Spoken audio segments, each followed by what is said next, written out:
Que Dios les bendiga, mis amados hermanos en Cristo y mis amigos que ya son parte de este tu canal cristiano, Reflexiones del Pastor.com. Este es el pastor, evangelista y apologista Eduardo Gutiérrez. Y bueno, después de gran forcejeo con el Señor, porque hoy quería descansar el día de hoy sí no quería hacer videos en vivo, se lo confieso, pero yo creo que ustedes están orando para que yo haga los videos todos los días, porque el Señor no me deja, no me da licencia, gloria a Dios, permiso para descansar. Entonces aquí estoy.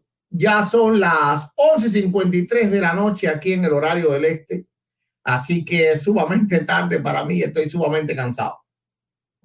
Pero de todas maneras estamos aquí, así que yo espero, ¿verdad?, que confío en que alguien hoy va a aprender algo. Alguien hoy va a aprender algo que va a ser muy importante para su vida.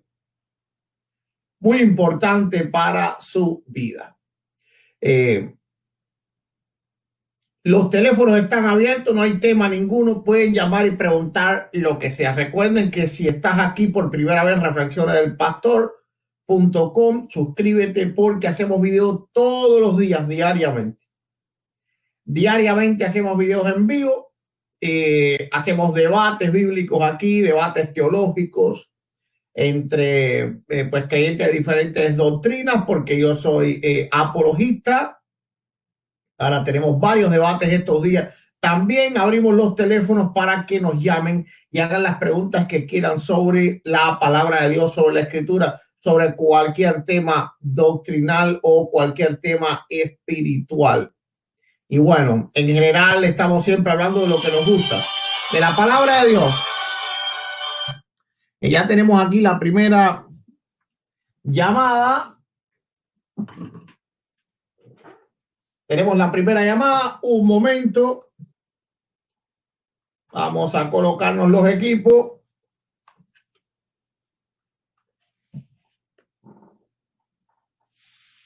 Bendiciones, ¿con quién tengo el gusto? Bendiciones, pastor Tomás Caballero de Colombia. Bendiciones, mi hermano Tomás Caballero. ¿Cómo te puedo ayudar el día de hoy?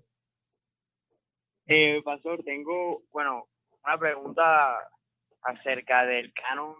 O sea, a ver, redacto bien la pregunta. Bueno, es sobre cómo es que nace como tal la Biblia completa. O sea, ¿en qué momento es que sale el Nuevo Testamento? ¿Y por qué la Iglesia Católica tiene también sus versiones y sus traducciones? Porque sí he tenido mucha confusión por tantos debates que he escuchado, entonces quisiera tener claridad en esa parte. Bueno, el canon, por supuesto, que está a finales del primer siglo, cuando Juan termina de escribir el libro del Apocalipsis. El mismo libro del Apocalipsis da una sentencia de que no se puede agregar nada a las profecías de este libro. Y esto no solo va para el libro mismo del Apocalipsis, sino que los primeros cristianos entendieron que era para toda la escritura. Así que después del libro del Apocalipsis no se incluyó ningún otro libro. La gran inmensa mayoría de los libros apócrifos, nuevo testamentario, por ejemplo, los libros espurios nuevo testamentario, por ejemplo, los evangelios gnósticos, todos estos evangelios que son espurios, el de Tomás, el de María Magdalena, el de Judas, etcétera, datan ya del siglo II, ya siglo III, así que no pudieron ser nunca incluidos en el canon. Ahora, la iglesia del primer siglo no es diferente a esta iglesia que tenemos ahora. En esta iglesia que tenemos es la misma, literalmente. La iglesia que tenemos ahora vemos que hay diferentes denominaciones. Y los católicos tienen su canon, nosotros tenemos nuestro canon. Eso pasaba en el siglo I también. En el siglo I los gnósticos tenían un canon, los cristianos tenían otro canon, había pues diferentes tipos de sectas. La palabra secta en el primer siglo no era algo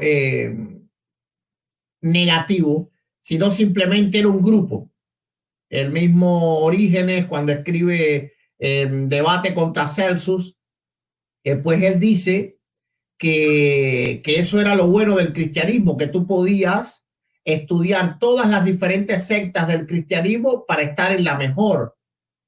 Ok, entonces habían varias escuelas, le decían también, ¿verdad? Escuelas teológicas dentro del cristianismo. Y una escuela creía en otra, por ejemplo, había un canon antioqueño, que es el canon que nosotros tenemos con 66 libros, pero había un canon alejandrino que tenía más libros porque incluían libros del Antiguo Testamento, de la época del Antiguo Testamento, que no estaba incluido en el canon hebreo, y eran los llamados deuterocanónicos. ¿Ok? Entonces, hay canon desde el primer siglo. Lo que pasa es que no todo el mundo obedecía a ese canon. Pasa lo mismo que ahora. En estos tiempos, la Iglesia Católica tiene un canon, la Iglesia Ortodoxa tiene otro canon, los evangélicos tenemos otro canon, los coptos tienen otro canon, los siriacos otro canon, los etíopes otro canon. En estos momentos igual existen muchos canon, pero eso no quiere decir que no hay un canon, ¿verdad? Una cosa es que hayan diferentes cánones y otra es que no existiese un canon. La mentira que dicen los católicos es que no existía un canon hasta el siglo IV. A finales del siglo IV, cuando supuestamente Dámaso I manda a traducir la Vulgata, la tira a Jerónimo. Eso es falso, completamente falso. El mismo Atanasio años antes dio los 27 libros del Nuevo Testamento. Los padres de la iglesia, es decir, los padres apostólicos usaron los 27 libros del Nuevo Testamento, así que ya la iglesia primitiva tenía el canon de los 27 libros del Nuevo Testamento. El problema está en los libros del Antiguo Testamento, no en los libros del Nuevo Testamento. En los libros del Nuevo Testamento todas las iglesias tienen el mismo canon, porque ese canon no estaba en el siglo IV, el canon estaba mucho antes del siglo IV. Hay múltiples testimonios de los padres de la iglesia con los 27 libros del Nuevo Testamento. Inclusive Atanasio los da por orden, el mismo orden que nosotros tenemos ahora. ¿Ok? Entonces el problema está del Antiguo Testamento. Ahora, el problema es que el canon del Antiguo Testamento no está bajo la autoridad de la iglesia. Está bajo la autoridad de Israel. En Romanos capítulo 3, a partir del 2, a partir del 1, Pablo dice bien claro que la palabra de Dios fue confiada a Israel. ¿Y cuál era la palabra de Dios en ese tiempo? El Antiguo Testamento, no el Nuevo Testamento. El Nuevo Testamento estaba comenzando a escribir. Los evangelios fueron escritos como 20 y pico años después que Pablo escribió eso. Así que se estaba hablando de los libros del Antiguo Testamento. Por lo tanto, solamente el pueblo de Israel podía definir qué era un canon en el Antiguo Testamento. Ese canon, Israel lo define a finales del siglo I del concilio de Yamnia. ¿Ok? Entonces, la iglesia primitiva tenía los 27 libros del Nuevo Testamento canonizados por la iglesia primitiva, no por Dámaso 300 años después, y los libros del Antiguo Testamento canonizados por los hebreos. Así que el canon de 66 libros estaba completo a finales del siglo I, principio del siglo II. Principio del siglo II ya existía el canon de 66 libros que nosotros tenemos. Ahora, luego entonces, para allá, para el siglo III, siglo II finales, siglo III, Alejandría comienza a corromper ese canon. Dentro de los grandes patriarcados, de las grandes metrópolis cristianas de los primeros siglos, una metrópoli que se llamó Alejandría, que estaba en Egipto. Y sabes que Egipto es la madre siempre de las abominaciones. Bueno, es Babilonia, ¿verdad?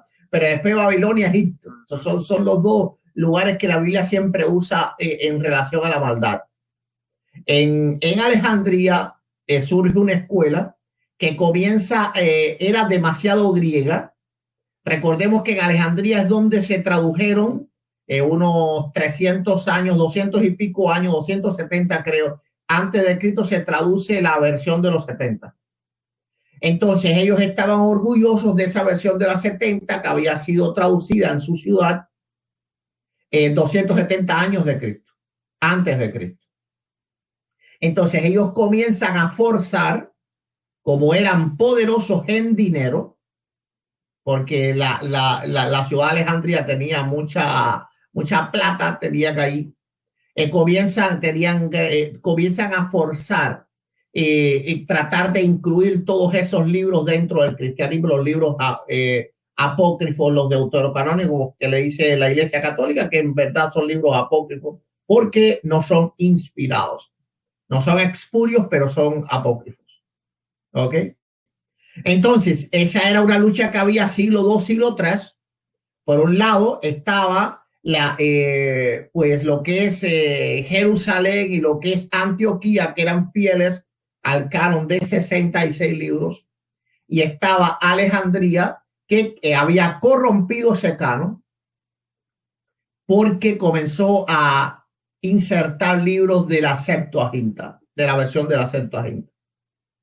Bueno, llega el siglo IV y el obispo romano, Dámaso I,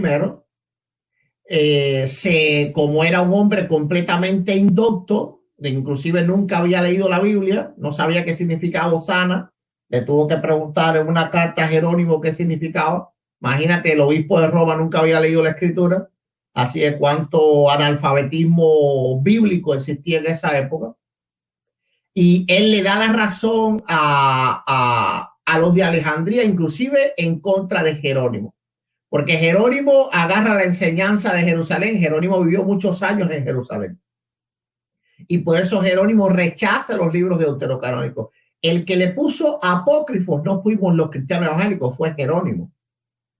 Cuando sale la versión de Jerónimo 402, 404, es decir, la Vulgata, en la Vulgata, en su mismo prólogo, Jerónimo deja claro que esos libros eran apócrifos, esos libros no eran inspirados. ¿Ok? Entonces, Dámaso en contra de en contra de Antioquía y de Jerusalén y en contra del mismo Jerónimo, que es el que hace toda la investigación, porque él lo dice, ¿verdad? Que él investigó a ver cuáles eran los libros que los hebreos tenían por inspirados. Dámaso no escuchó lo que Jerónimo le dijo, inclusive el libro el último que Jerónimo incluye es, ¿cómo se llama el libro este de sabiduría? No, uno de los libros apócrifos, pero no me recuerdo cuál es, Judith. Ok, y él mismo escribe que él pues discutió con Dámaso, ¿verdad? Y él estaba en contra de incluir ese libro, pero él fue el último que incluyó por obediencia al obispo de Roma que lo había mandado. En otras palabras, había pagado para eso. Y le dan la razón a Alejandría, y por eso es que los católicos tienen un canon que es completamente antibíblico. En pocas palabras, esa es la historia del canon bíblico. Wow. Wow, pastor, gracias. Bueno, Dios me le bendiga mucho, mi hermano. Bendiciones, pastor. Bendiciones.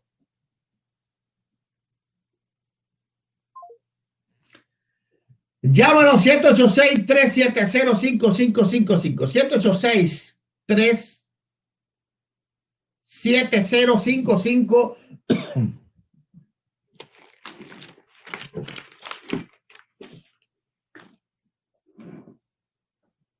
55.